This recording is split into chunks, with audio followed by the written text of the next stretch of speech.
Quand on pense à des exemples de crimes odieux commis par le pouvoir, on pense à la Russie, qui vole des enfants ukrainiens depuis déjà 2 ans, pour tenter de compenser le manque de natalité causé par l'alcoolisme et l'impuissance de la majorité de la population masculine en Russie. À notre grande horreur, nous avons récemment découvert qu'en Amérique aussi, dans des États démocrates, on vole également des enfants, mais pour une raison tout à fait différente. Attendez une minute, je vais vous expliquer comment on enlève les enfants aux immigrés, comment on les retire à ceux qui résistent au communofascisme. Le grand public n'est pas au courant de cela. C'est notre cauchemar qui est en réalité devenu réalité. Je viens tout juste de parler avec des parents à qui, ce samedi, on a définitivement et irrévocablement enlevé leur enfant de 13 ans. Je ne peux mentionner ni leur nom, ni le sexe ou le nom de cet enfant. Parce qu'on risque d'être emprisonné. Ce sont les règles chez nous. D'abord, ils ont monté l'enfant contre ses parents, puis ils l'ont sauvé des monstres et des barbares. Il semble que, pour les démocrates libéraux et progressistes raffinés, nous sommes perçus et ressentis exactement comme des barbares et des monstres déchaînés. Peut-être est-ce vraiment ce que nous sommes ? L'État, eh bien, c'est le gouvernement qui enlève les enfants à leurs parents, et, mesdames et messieurs, il les enlève pour toujours. Vous pensez sûrement que les parents sont des monstres, n'est-ce pas ? Ils battèrent les enfants presque à mort, les enfermaient dans des cachots, les affamènent. Non, les parents étaient simplement contre le fait qu'on donne des hormones à leurs enfants à un jeune âge et qu'on les prépare à changer de sexe. Ils demandèrent simplement, supplièrent d'attendre la majorité. Ils demandèrent mais simplement, supplièrent d'attendre la majorité. Messieurs, malheureusement, la suite sera pire. Cela arrive. Tous les parents pensent que leurs enfants sont honnêtes, que ce ne sont pas leurs enfants qui achètent et parfois vendent de la drogue, que ce sont précisément leurs enfants qui sont innocents, et certainement pas en train de transformer leur corps pour changer de sexe. Les parents disent « Nous saurions de quoi parlez-vous, nous nous disons tout ». Il est expliqué que ce n'est pas tout le monde, même les services spécialisés. Plusieurs États des États-Unis, y compris ma Californie natale, tout démocrate sans exception, travaillant secrètement à séparer les enfants de leurs parents et à les lier à jamais au parti d'origine. Ensuite, il y a une nuance clé. Vous n'imaginez même pas à quel point, chaque jour, chaque heure, des professionnels du lavage de cerveau travaillent habilement à travers les manuels scolaires, les enseignants qu'on oblige, certains le font même avec plaisir, à travers des commissaires de spéciaux, des psychologues dans les écoles, à travers les livres pour enfants. Des émissions à la télévision, même à travers des rappeurs populaires, des acteurs, des chanteurs, le cinéma, la télévision. On ne te donne pas d'argent si tu ne t'engages pas à montrer ce qu'ils veulent que tu montres. Ils travaillent à créer une fracture entre vous et vos enfants. L'école fonctionne. Le complexe de divertissement pour enfants et adolescents et pratiquement tous les événements spécialisés organisés par l'État et ses dirigeants. Quand c'est elle qui gouverne, le Parti démocrate, hurrah. D'importants efforts sont faits pour détruire les relations. Dans les familles américaines, seuls ceux qui parlent vraiment avec leurs enfants tiennent le coup. En Amérique, il y a même un proverbe, je ne sais pas, ceux qui prient ensemble restent ensemble. Autrement dit, ceux qui prient ensemble restent unis, et je pense que c'est plus large que simplement prier. Cela signifie parler régulièrement en profondeur de manière adulte avec ses enfants. Malheureusement, très peu de gens le font. Je veux vous raconter une histoire vraiment vraie. Je vais changer certains détails, par exemple, je ne mentionnerai pas le nom de famille. J'ai déjà expliqué pourquoi je connaissais cette histoire cauchemardesque pour n'importe quel parent bien avant aujourd'hui, lorsque le tribunal a rendu sa terrible décision de retirer définitivement l'enfant à ses parents immigrés. La raison en était que les parents s'opposaient à la transformation du sexe de leur enfant à l'adolescence. C'est ce que faisaient les démocrates. C'était déjà à ce moment-là, après que l'adolescent ait été longtemps nourri de médicaments qui supprimaient son développement hormonal, transférant ainsi son corps dans un autre mode, celui de l'autre sexe. Mais messieurs, il y a aussi un deuxième niveau. Comment persuade-t-on un enfant de ne pas confier ses problèmes à ses parents ? Imaginez votre enfant de 11 ou 13 ans dit à quelqu'un « J'ai regardé la télévision et j'ai compris. À la télévision, il montre tout de façon si belle, si positive. Et j'ai compris que je suis pareil que quelqu'un là-bas. Et j'ai compris que je ne suis pas lui, mais elle, je suis Sacha la fille, et non Sacha le garçon. » Les enseignants commencent immédiatement à l'appeler « elle va maintenant aux toilettes des filles et au vestiaire des filles. » Et vous, les parents, vous n'avez même pas le droit de le savoir. Ce n'est pas qu'on a oublié de vous le dire, vous n'en avez pas le droit. Et tout le monde à l'école se tait. Eh bien, si vous vivez en Californie, bien sûr, mais ce n'est que le début. Ce n'est que le début. L'école, la médecine et la justice s'interposent entre l'enfant, ses parents et ses tutrices. Ce n'est pas un scénario dystopique, c'est la nouvelle réalité. En 2024, le gouverneur de Californie, le misérable Gavin Newsom, signe la loi AB 1955, allait vérifier ce qu'on appelle le Safety Act. Il se soucie de la sécurité de nos enfants. Je n'ai pas de mots, cette loi interdit tout. J'ai envie de jurer, mais on ne me laissera pas. La loi interdit aux écoles et aux cercles scolaires, c'est-à-dire à l'administration, aux enseignants, aux crèches, d'informer les parents si un enfant à l'école a changé de nom, de pronom ou a déclaré une autre identité de genre. C'est comme ça qu'ils appellent ça. Donc, à partir du 1er janvier 2025, l'école en Californie obtient le droit légal et l'obligation de cacher aux parents que leur enfant a changé de sexe au sein du système scolaire. Pour l'instant, officiellement, c'est pour protéger l'enfant d'une éventuelle discrimination à la maison, c'est-à-dire des proches, mère, père, grands-parents, sœurs, frères, etc. Je vais maintenant vous montrer comment cela a été présenté au public. Il y a aussi la loi SB 107, qui fait de la Californie un refuge pour les mineurs, c'est-à-dire qu'on peut s'y réfugier. La Californie, qu'est-ce qu'un refuge ? Dans un autre État vit un adolescent qui souhaite recevoir des soins médicaux d'affirmation de genre. Mon Dieu, mon État déclare qu'il est prêt à prendre sous sa protection les enfants de notre État, la Californie. Rappelez-vous, nous avons un État, un gouvernement, qui vient en Californie pour obtenir des bloqueurs de puberté et des hormones. Même si, dans leur état d'origine, les parents l'interdisent et que c'est interdit par la loi, c'est-à-dire que la loi l'interdit, les parents l'interdisent. Et on vient en Californie et on s'en fiche, on va faire tout ce qu'on veut, on va te donner ça, on va te gâcher la vie pour toujours, mais avec joie. C'est-à-dire que en venant ici, on enlève aux parents le droit d'influencer ta vie. Ils ne sont plus des parents, ce sont des donneurs biologiques, sans droit sur leurs enfants, ils sont obligés de les nourrir, mais ils n'ont pas le droit de décider pour eux. Comment ça vous plaît ? Eh bien, je ne sais pas, moi, ça ne me plaît pas trop. Vous voulez encore déménager en Californie ? Vous comprenez maintenant pourquoi les familles avec enfants et ceux qui le peuvent partent ? Les autorités fédérales affirment que la politique californienne de cacher des informations aux parents viole les droits familiaux fondamentaux.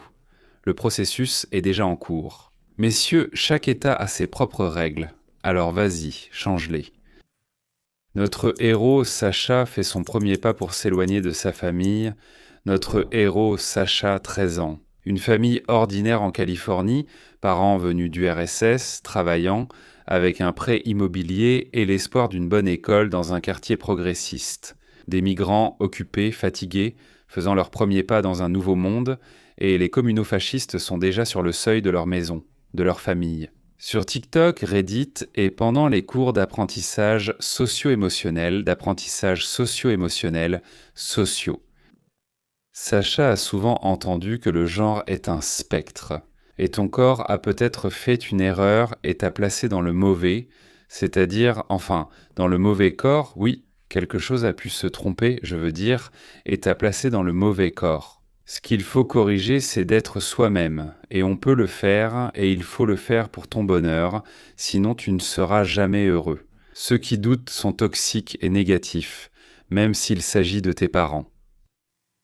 Des affiches avec les drapeaux Pride et Transpride sont accrochées dans les couloirs, et le psychologue scolaire, commissaire et envoyé du socialisme parle d'un espace sûr. Je pense que c'est un espace dangereux. Oui, un jour après les cours, Sacha, tout cela est vrai, messieurs, entre dans le bureau du conseiller scolaire. Bon, ensuite je vais un peu tout changer. Et peu importe s'il était un garçon ou une fille, n'est-ce pas? Oui, il me semble que je ne suis pas un garçon. Peut-être que je suis une fille, ou au contraire, il a dit « Il me semble que je ne suis pas une fille. Peut-être un garçon. Peu importe. » Pour notre affaire, oui, le consultant qui agissait selon les nouvelles directives répond presque automatiquement. Merci d'avoir partagé, tu es très courageux. Courageux, c'est comme ça qu'il faut faire, là-bas on dit. C'est écrit qu'il faut féliciter, dire que tu es courageux. Quel nom et pronom veux-tu utiliser ? Nous pouvons te soutenir ici, à l'école. Si c'est difficile à la maison, il n'y a pas de problème. Ensuite, d'où viennent ces pensées ? Que se passe-t-il dans la famille ? Dépression, traumatisme, pression, réseau ? L'essentiel est d'affirmer et de soutenir immédiatement. Une partie sera généralement coupée. Mesdames et messieurs. Transition sociale ? Quelques jours plus tard, une nouvelle note apparaît dans le carnet électronique des enseignants, selon laquelle il faut utiliser le prénom Sacha et les pronoms elle, ça, elle. C'est déjà standard pour l'école.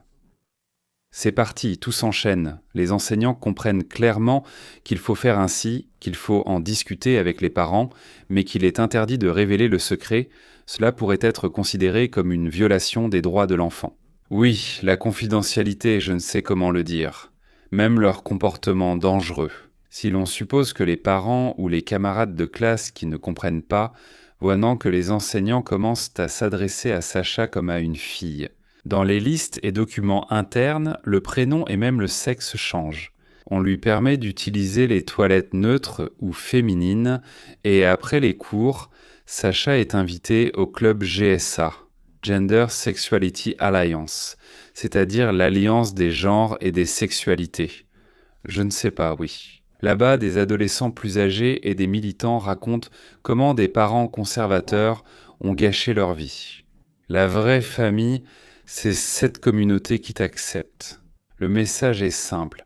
Ceux qui t'encouragent et ne posent pas de questions gênantes, ce sont les tiens. Les parents qui peuvent ne pas être d'accord, eux, sont potentiellement dangereux. Le psychologue scolaire commence à rencontrer Sacha régulièrement. Les questions sont posées de façon à ce que tout doute ou remarque des parents soit perçu comme leur problème et non comme une préoccupation normale. Tes parents savent que tu veux être une fille ? Non, mon père est conservateur, il va exploser. Parfois, la famille n'est pas prête à l'accepter. Il est important que tu te sentes en sécurité. Tu n'es pas obligé de tout leur dire si cela peut te faire du mal. Quelle affirmation merveilleuse! Mens autant que tu veux si la vérité peut te causer de la douleur, de l'inconfort ou des punitions. Tout ce que nous essayons de développer chez nos enfants pendant des années se brise, et on dit que ce ne sont que tes parents. Ils doivent t'aimer.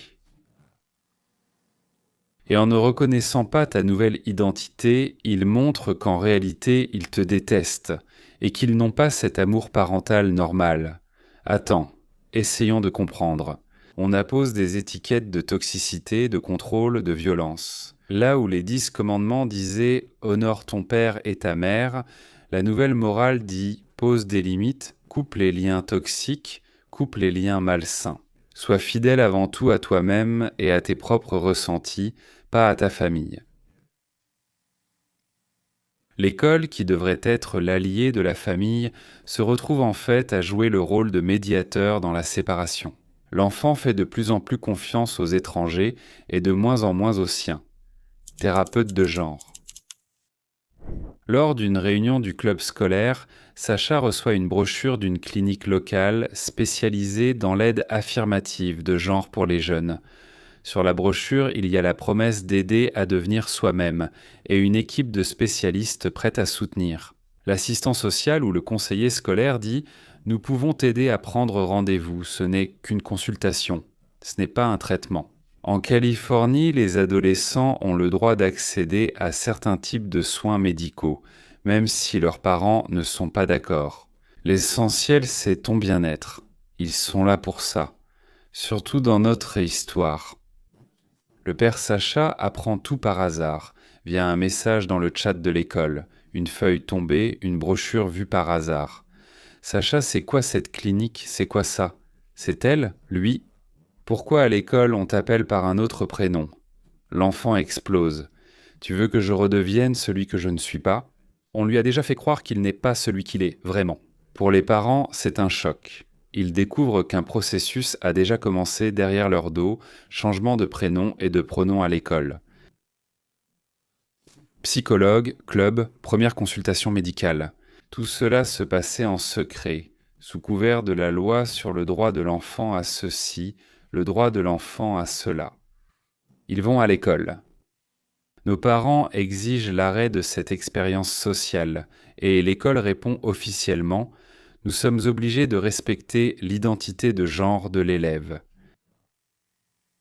Si un parent est farouchement opposé et l'autre, au contraire, soutient la transition, l'histoire sort rapidement du cadre du droit de la famille.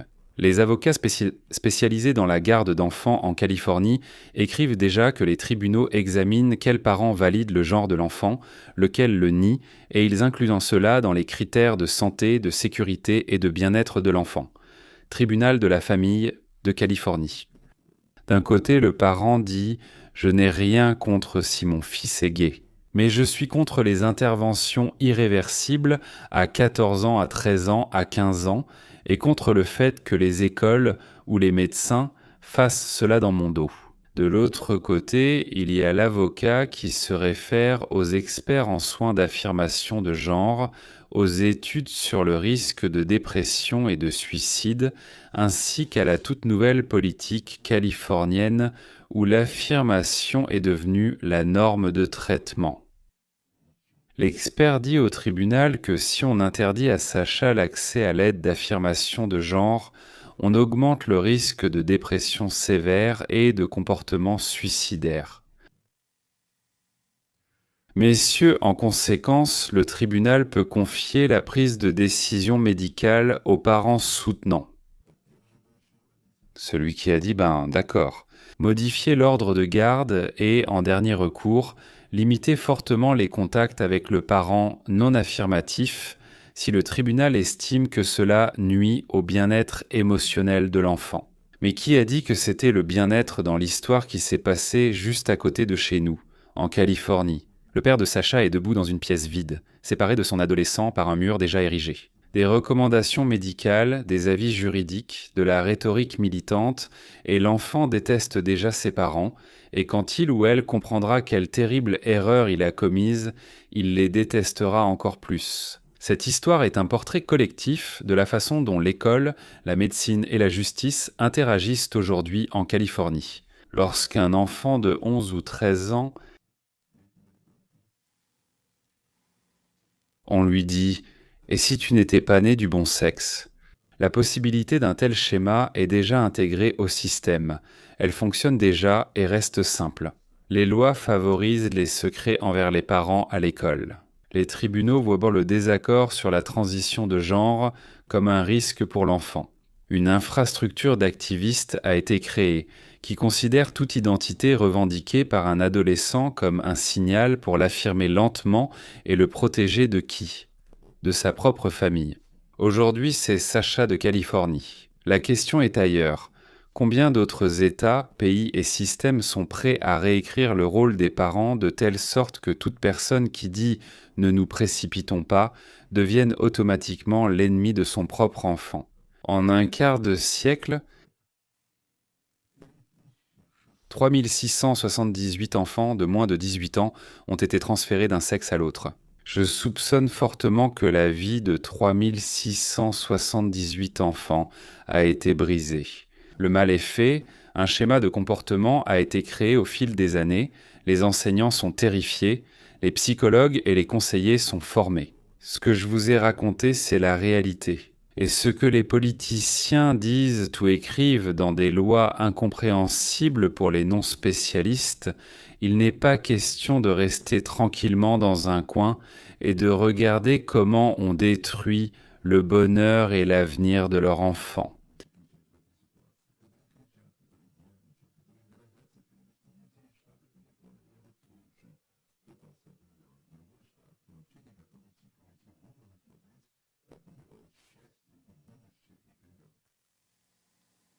Dans plusieurs États comme New York, Washington, Oregon, Colorado, Illinois, Vermont, la même chose se produit.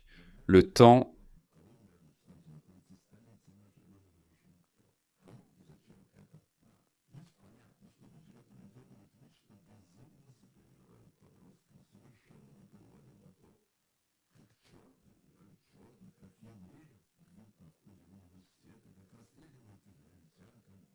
Le temps qui ne peut pas être, le temps, pas le temps, le temps qui le temps qui ne peut pas être. Mais peu importe que 100 000 enfants meurent chaque année en Amérique du fentanyl. Mais si tout cela est vrai, cela signifie qu'il y a un autre sens dans la lutte pour le droit de l'enfant à changer de genre. J'ai gardé l'essentiel pour la fin de ce bloc. J'ai déjà en quelque sorte mentionné ce sens. Toute la tâche, tout le sens de ce qui se passe, c'est de détruire la morale des citoyens des États-Unis d'Amérique, de briser les histoires familiales, d'installer la méfiance entre amis, faire en sorte que nous nous sentions tous seuls, dépendants ayant besoin d'un tuteur, sans lequel notre vie serait insupportable. Les démocrates, les communistes, les socialistes, les mondialistes n'ont pas besoin de personnes confiantes, liées par des liens familiaux, la morale, l'éthique. Il est difficile de les contrôler. Tout cela est fait dans un seul but, qu'il soit plus facile de nous contrôler, de nous manipuler, de nous forcer, de nous effrayer, de nous enfermer chez nous. Pourquoi est-ce important justement maintenant ? C'est très triste pour les enfants et les parents. C'est pourquoi, mesdames et messieurs, que vous aimiez ou non certaines actions de l'administration actuelle, que vous soyez enthousiasmés ou pas vraiment par ce que fait le Parti républicain. Vous devez, même si vous êtes mourant, ramper jusqu'aux urnes et dire « Votez contre le Parti démocrate ».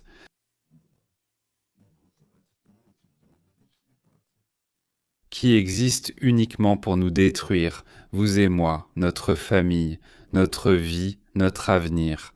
Et ils font cela pour vivre à nos dépens.